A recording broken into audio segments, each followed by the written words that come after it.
पद्मिनी एकादशी व्रत कथा भगवान विष्णु को समर्पित है, जिसका पालन संतान सुख, पापों से मुक्ति और वैकुंठ प्राप्ति के लिए किया जाता है।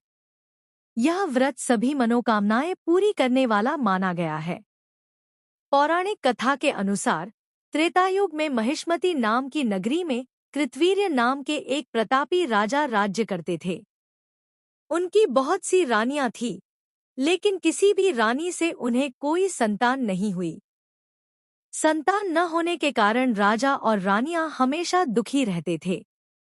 राजा ने कई यज्ञ और तपस्याएं की, लेकिन सब व्यर्थ गया।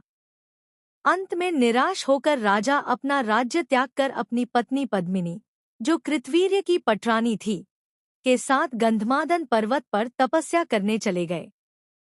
वहां उन्होंने हजारों वर्षों तक कठोर तपस्या की, जिससे उनका शरीर केवल हड्डियों का ढांचा मात्र रह गया, लेकिन फिर भी उन्हें कोई वरदान प्राप्त नहीं हुआ।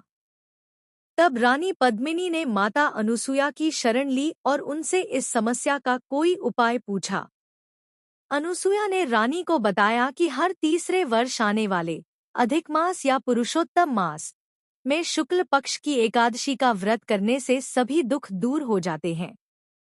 माता अनुसुया ने उन्हें इस व्रत की विधि भी बताई। रानी पद्मिनी ने पूरी श्रद्धा और विधि विधान के साथ उस एकादशी का व्रत किया और रात्रि जागरण किया। रानी के व्रत और निष्ठा से प्रसन्न होकर भगवान विष्णु प्रकट हुए। भगवान ने रानी से वरदान मांगने को कहा। रानी ने भगवान से प्रार्थना की कि हे प्रभु, आप मेरे पति की तपस्या से प्रसन्न होकर उन्हें एक ऐसा तेजस्वी और पराक्रमी पुत्र होने का वरदान दे, जो तीनों लोकों में अजेय हो। भगवान विष्णु ने तथास्तु कहा और राजा को भी महान पुत्र प्राप्ति का आशीर्वाद दिया। इस व्रत के प्रभाव से रानी पद्मिनी ने एक अत्यंत वीर और पराक्रमी पुत्र कार्तवीर्य अर्जुन को जन्म दिया। मान्यता है कि तब से ही इस व्रत को पद्मिनी एकादशी के नाम से जाना जाने लगा। इस व्रत को करने वाले व्यक्ति को सभी यज्ञों, व्रतों और तीर्थों के समान पुण्यफल की प्राप्ति होती है। निसंतान दंपतियों के लिए यह व्रत संतान प्राप्ति के किसी वरदान से कम नहीं है। इस दिन व्रत रखकर विष्णु जी की पूजा करने से जाने अनजाने में हुए सभी पाप नष्ट हो जाते हैं।